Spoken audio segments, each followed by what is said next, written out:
during the whole week.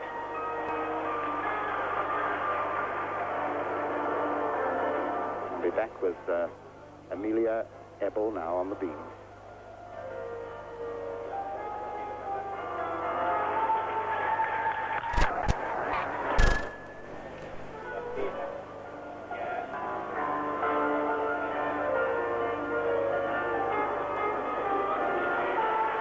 Scored 9.85 with this exercise in the team competition.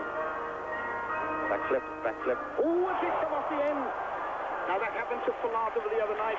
She did the 2 backflips and then it wasn't quite as bad as that. She just hit with 1 foot and had to take the back somersault off 1 foot. But this little girl really came off the edge of the beam there. I hope she hasn't hurt herself. Well, this really is a very difficult combination to go from one end of the beam right along the beam and dismount from the other. Every movement has to be very precise, and that leg just slipped right down the side of the beam. She just couldn't push off at all. 9.25 for little Amelia Ebel. Elena Mukina on the vault, and to clinch this world gold, she has to score 9.85. Just 0.2 ahead of a compatriot, Nellie Kim. Elena Mukina.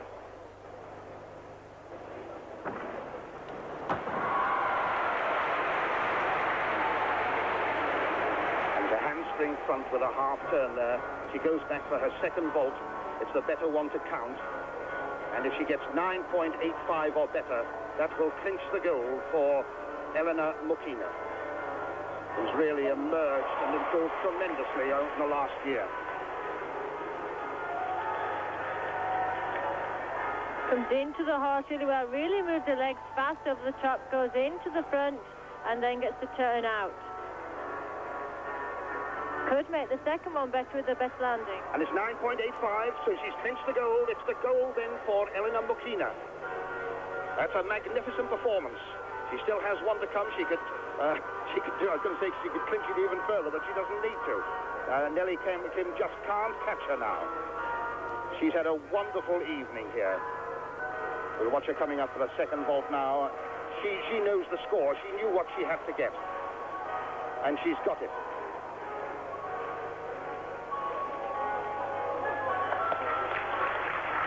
And she does the same vault again, and that was the better vault, so let's see if she gets the better mark. Well, we're looking at a world champion going off the stage. And she's got 9.9 for her second vault. 9.9 for the second one. It is a better vault. There's the second flight. And let's watch the landing. 9.9 scored. That's really clinched it now. She must feel absolutely delighted. Nellie Kim trying to achieve the impossible. She'd need to score 10.1 here to get ahead of her teammate who's clinched the gold, Elena Mukina. She can't do that, of course, but she is capable of perfection. She's had a 10 before. She had it in Montreal. Can she do it again? She only needs 9.3 to be ahead of Shaposhnikova and take the silver.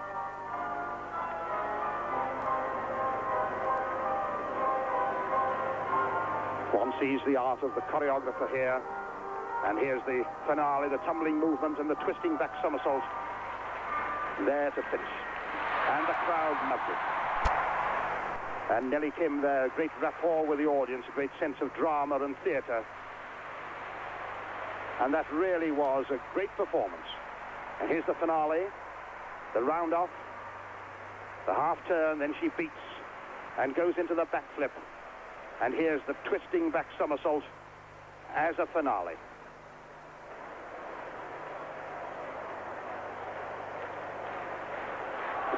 And she's made 9.95, and that clinches the silver for her.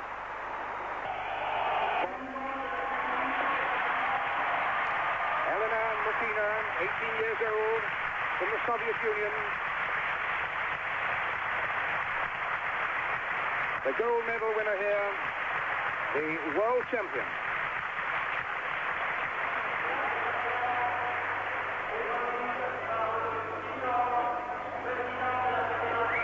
The presentation being made by Yuri Titov.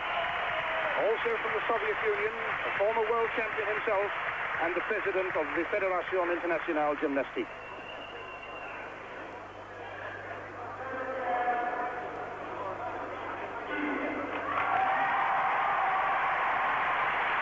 Nelly Kim. And Kim and Mukina following in the great traditions of Sureshova, Corbett, Larissa Latinina,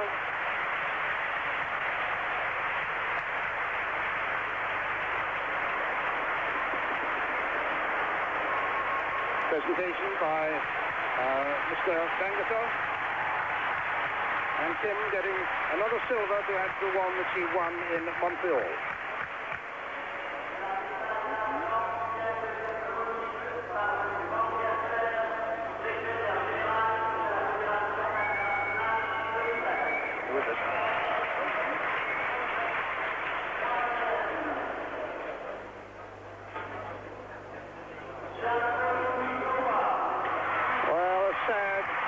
Shy little girl, but just the semblance of a smile. 17 years old, but she doesn't look it. And she mounts the rostrum. There's a real smile there now to have the bronze medal presented to her. Well, it does seem a pity that at the end the crowd cannot forget their differences with the judges. They are, of course, not showing their displeasure to the medalists, just to the chief judge who was involved in that wrangle over the points. Well, the crowd might have been incensed, but a night of triumph for Russia, and indeed a night of mixed fortunes. On one hand, displays so close to sheer perfection, and on the other, disastrous falls that crushed the hopes of some of the leading girls. One might have expected a 10 for Mukina, perhaps, in a floor exercise, but the judges no doubt felt that too many maximums were awarded in the Olympics of Montreal. Mind you, they had their moments too, didn't they? Anyway, confirmation of the final placings, a gold for Mukina with 78.725 points. Interesting to see that we have a new world champion who looks much more like Teresheva, the classic style. The silver going to Nelly Kim with 78.575 points, and the bronze to Shaposhnikova with 77.875 points. And who would have thought at the outset of these championships the Olympic champion Komenech would not appear in the medal positions. Apart from Japan's win in the men's team events, it's been a clean sweep for the Russians, and gymnasts like Andrianov and Mukina could walk away with a mass of medals. It's got to be worth watching, so join me for the last night of competition at 10 o'clock tomorrow evening. See you then, good night, and I'll leave you with the new world champion. Mukina, the girl who's in the lead, but only marginally, but the fall from grace, the fall from the beam of Shaposhnikova will enable Mukina now with her floor exercise very probably to consolidate her lead, and the crowd loving that opener.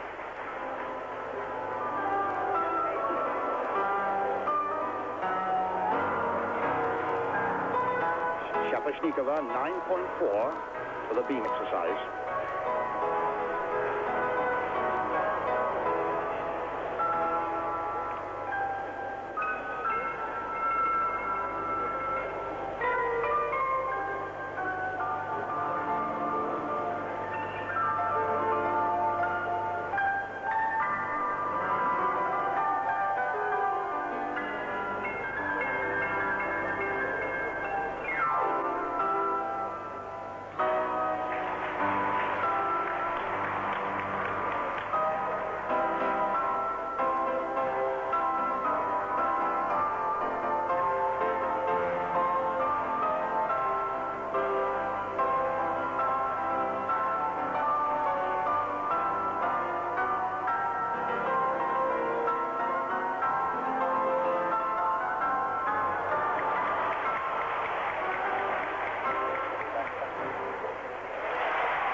What a magnificent exercise.